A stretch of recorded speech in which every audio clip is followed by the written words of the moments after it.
Welcome to The Bridgehead with Jonathon Van Maren, bringing you cutting-edge news, commentary, and interviews from the front lines of the culture wars.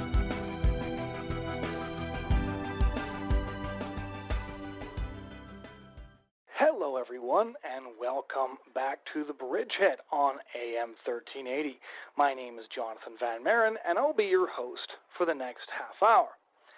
So, in keeping with my tradition of trying to interview the authors of new books that I think are worthy of notice, we have quite an interesting interview, and one I was very pleased to get today, with author Conrad Black about his new book on Canada. Now, many of you will recognize the name of Conrad Black, of course, because he owned many, many different newspapers, including the National Post here in Canada, the Jerusalem Post in Israel, the Chicago Sun-Times in the U.S., and even the Daily Telegraph in the United Kingdom before he ran into some much talked about legal troubles, which I'll leave to one side here.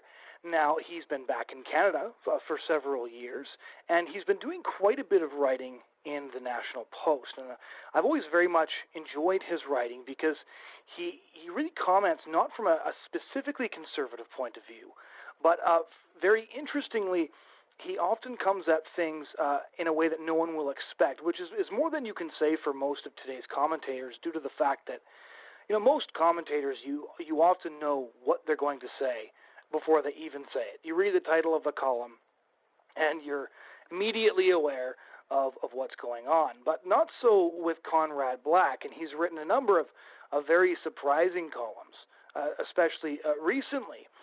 My favorite column, though, that he wrote recently that I found was extremely hilarious was a column he wrote simply called A Word of Reply to My Critics. He wrote that about a year and a half back when his book first came out, Rise to Greatness, The History of Canada from the Vikings to the Present. And I wanted to do an interview on this book for quite some time because I think it's an extremely fascinating book. And he responded to a lot of left-wing critics who really didn't like this book. Now, I mentioned in the interview that I had read some people disagreeing with his statement that Canada was, in fact, a great country and thought it was rather a braggy claim. Black hadn't heard that, but I did read that in some reviews. And additionally speaking, a lot of people, of course, hammered him on all the traditional fronts. Of course, any book on Canada these days is heavily scrutinized by those who feel that Aboriginals should, of course, be front and center in these types of books, and more or less want these books to serve as long, extended apologies to all of those that Canadians of Anglo-Saxon descent have wronged in some fashion. Now, I'll actually read a little bit of his response to his critics just because the writing is quite exquisite. He said, quote, "Those who have been troubled by mice or squirrels in the walls, basements, or attics of their homes would be familiar with the noise of busy little rodents that I now hear from English Canada's small but strivingly hyperactive literary critical commune. In my last communication with the Literary Review of Canada, I wondered if there was a slightly run-down apartment block in an out-of-the-way part of Toronto or even Ottawa where unaccomplished people, heavy-laden with bilious opinions, fester unhappily and come snorting and gibbering out of the undergrowth to snap at contrary-minded writers for a small fee.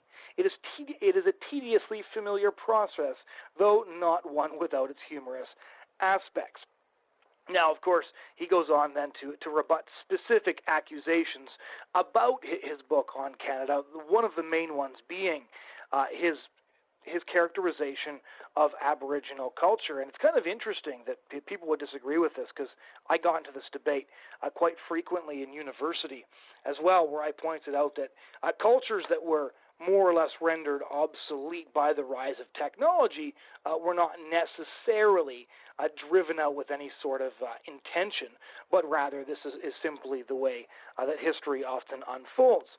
But he got hammered, of course, by the usual suspects on this front, but I asked him about this in the interview, so I'll leave that one to him.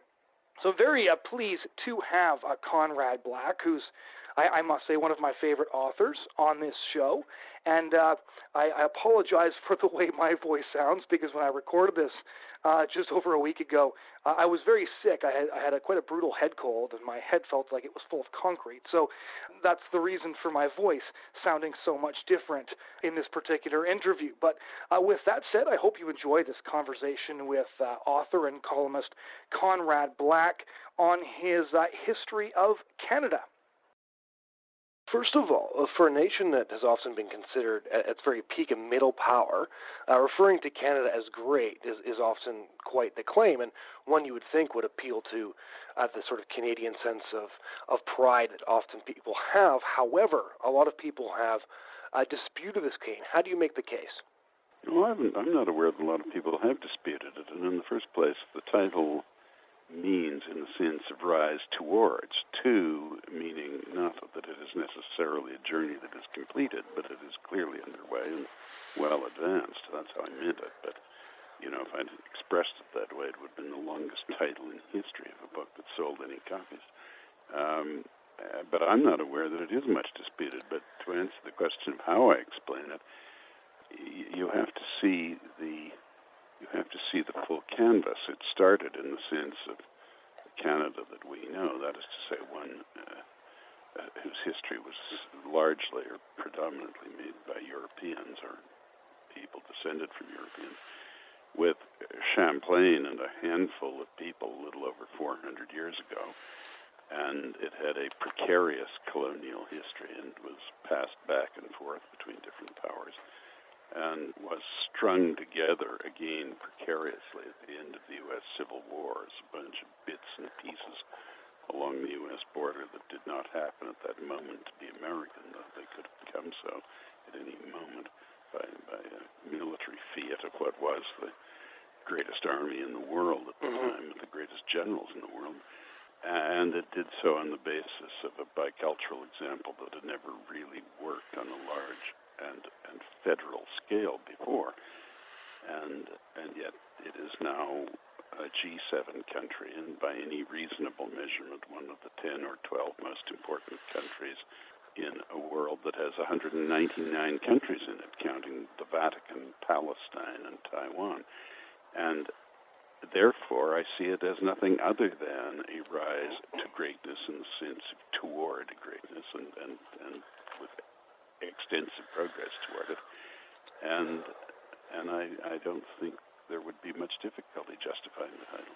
And by the way, I think most Canadians should start thinking of themselves that way. I mean, I imagine I'm older than you are, but I was born just at the very end of the Second World War, but I was brought up to believe just what you said. It was a middle power, and basically what we could aspire to do was tug at the trouser leg of the Americans or the British or the French, and there was nothing wrong with that. When that was all we could do, we did it, and we did it well. But and I'm certainly not suggesting we cease to be friendly with those countries, quite the reverse, but we can do more than that now. You were substantially kinder to Trudeau the Younger in this election than you were to Trudeau the Elder in the book, because of a lot of the policies that he laid out that you considered to be quite damaging to Canada's standing. What would your critique be of Pierre Trudeau's effect on Canada as it stands today? Well, I think I was quite clear that I regarded him as one of the country's great prime ministers, along with Macdonald, Laurier, and King.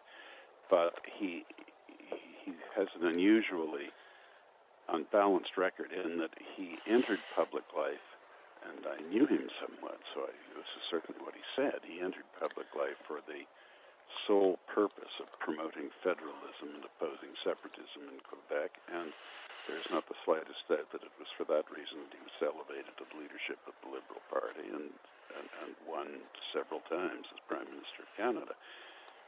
And he did succeed in that. He did patriate the Constitution, and he did shift a good deal of the debate from the merits of distribution of jurisdiction as between different levels of government to emphasis of the rights of individuals in the country and throughout the country.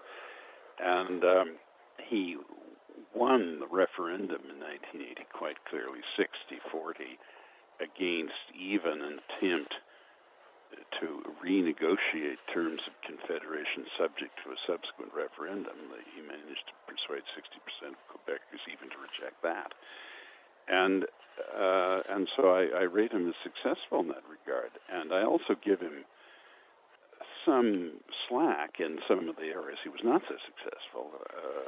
He did engage in a great deal of fiscal profligacy, pouring money around on transfer payments, but that was all part of his campaign for federalism and against separatism. He's just buying votes, really, but calling it something else. And I mean, not for himself and not for his party, although there's perhaps an aspect of that, but for the idea of Canada in Quebec.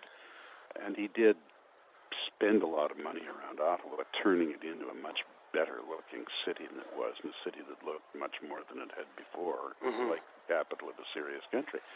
So, on balance, I think I was rather positive to him and did say he was a great prime minister. But the fact is, his foreign policy was essentially nonsense, and it was, again, partly directed at the Quebec nationalists to show them that Canada was not just a puppet of the Americans and the British, but I thought he had a lot of fairly wingy ideas about his friendship with Castro, and I almost thought he related more closely to the Russians than the Americans, and for all his championship of civil liberties in Canada, he was no great friend of it abroad, such as with the dissidents in Russia and that sort of thing. But on balance, he was a great prime minister. With his son, of course, I wish him well, as I think we all do, and I think he's not off to a bad start at all, but we just don't know, and we'll have to see how it goes and hope for the best. Plenty of reviewers ignored the bulk of your book just to focus on the very typical things that reviewers do focus on, for example, examination of indigenous cultures, and you responded in the National Post with quite a comprehensive rebuttal. Why do you think things like your examination of indigenous culture proved so controversial with so many of the typical reviewers? Well, I don't want to I don't want to get into mind reading here. I didn't know the reviewers that I imagine you're referring to, Jonathan, are not people that I actually knew, other than one or two of them, and even one of them, Mr. Scowen, I didn't know him. I knew his father, but look, I had the sense, and I've had the sense for a long time, that what we might call the professional reviewers in this country are completely unrepresentative and esoteric group, and they are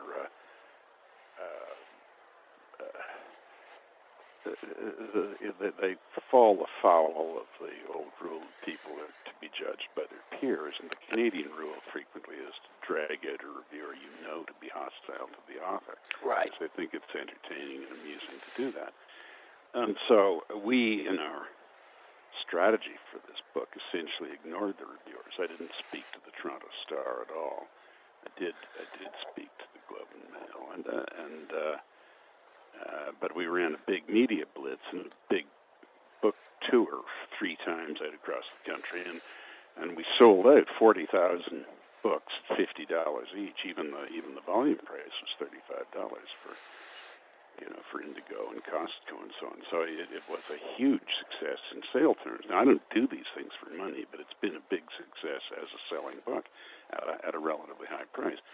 And we did it simply by ignoring the reviewers. But they to finish my answer to your question, while I'm reluctant to mind read and have no standing to mind read these people because I don't know them personally, they are a nasty little group as a group, and they don't write books themselves, and not that anyone would read, and so they criticize the books of people who write books that others do read. And they were, in effect, unable to attack my message because it was an unambiguously pro-Canadian message. So the best they could do was nibble around the edges and take the odd gratuitous shot at me in the only area where they thought they saw any kind of open space to land a blow was on my treatment of the Native people. And again, here there was a certain amount of confected misunderstanding. I am a great champion of the grievances of the Native people. Where I part company is in several areas. I do not accept that there has ever been, in the time that Canada has been an autonomous jurisdiction, anything remotely approaching any sort of a genocidal policy, cultural or otherwise. And right. Cultural genocide is nonsense, by the way. There's no such thing. But that's not the point. Even that, such if you can divine what it is intended to mean, was never official policy. That's no whitewash of what the policy was, but it wasn't genocide. Right. And the twin sentiment with this has been the romanticization of the native cultures in the manner of James Fenimore Cooper and Chateaubriand, contemporary writers like my friend Joseph Bowden and so forth. It's very good literature, but it's not history. The fact is, it was a culture that was the native people, tremendously skilled though they were in certain areas, had a culture that was literally thousands of years in arrears of Europe. It was a Stone Age culture. They hadn't invented the wheel. They hadn't discovered metal. They had tools of bone rather than metal. They didn't have a copper bowl or anything like it. And they didn't have any knitted goods. They used animal skins, and they were essentially nomadic. There was very little construction that lasted, a little bit out in the West Coast and a bit in the Ohio Valley. That's all. Now, they did wonders with what they had, but this idea that the emissaries of the civilization of Michelangelo and Leonardo and so forth arrived in a society that was culturally a peer of Europe is simply rubbish. And that's no disrespect to the native person. I believe in the equality of all peoples, but right. Some cultures are more advanced than others. And why do you think that is a controversial point? Because when you lay it out like that, when you're simply talking about the advancement of technology and not addressing, colonization or race or anything like that, was that question so controversial because you're controversial, or was it controversial because the points that you were making, which really do sound sort of, like bland historical facts when you lay them out, do you think that was the case? Again, you're asking me a bit to mind read, which I'm reluctant to do for the reason I said, but I suppose a bit of both. But where I found the reference to the native peoples to be controversial was with the native peoples themselves, and they have been some of the more vocal of them. And I emphasize again, they have no more vociferous advocate for a redress of their grievances than I am. I don't think they've been well treated, and I think we've got to do a much better job at trying to put things right. So don't misunderstand the angle I'm looking at this from. Mm-hmm. I had not realized, frankly, until I saw some of the comments of Native people spokesmen, particularly in Winnipeg, which is effectively the capital of the whole First Nations movement in this country. It's a relatively large percentage of the population of that city, and they have great influence in the local media, especially the CBC out there. And they attacked me in the most virulent terms, as if I was Julius Streicher or one of these propagandists from Nazi times, And I had not recognized, so it was an eye-opener for me, the extent to which they developed this completely fraudulent blood libel on the European Canadian that John A. Macdonald was a genocidist, that the Europeans were setting out to exterminate the so-called Indians, so naturally I encountered the full hostility of that group. But frankly, that sort of hostility is something of a badge of honor. While I am determined, and as a member of this society, an unfailing and rather stentorian advocate of doing doing a better job to try and repair relations with the Native people and make up for the bad things that have happened in treaty violations and so forth. I am honored to defend European civilization in Canada as a non-genocidal, not fundamentally evilly intended culture. It was nothing of the kind. And I may add, it does not lie in the mouths of those who were the descendants of a culture. It's practically total activity apart from the barest necessities of survival was making war, which routinely included torturing women and children to death. It does not lie in the mouths of those people to make some of the claims that they have. Mm-hmm.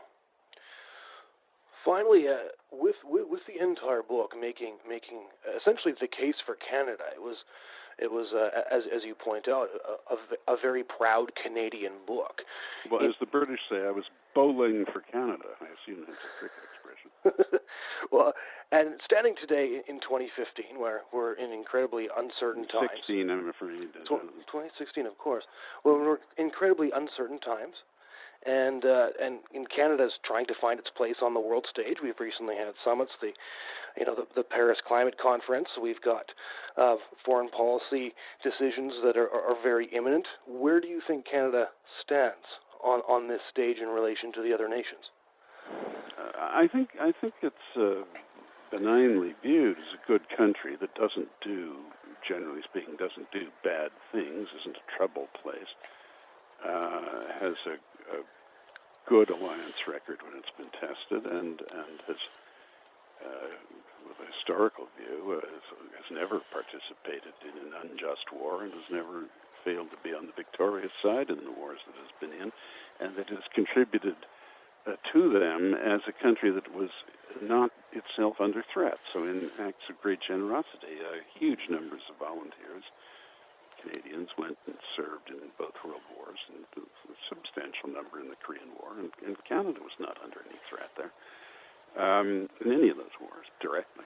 And I'm not suggesting that a great many people reflect upon that now, but that is the background of the country, and so they don't think of Canada as they would of Russia or Germany or many other great countries where in vivid memory some truly terrible things have been done by those countries.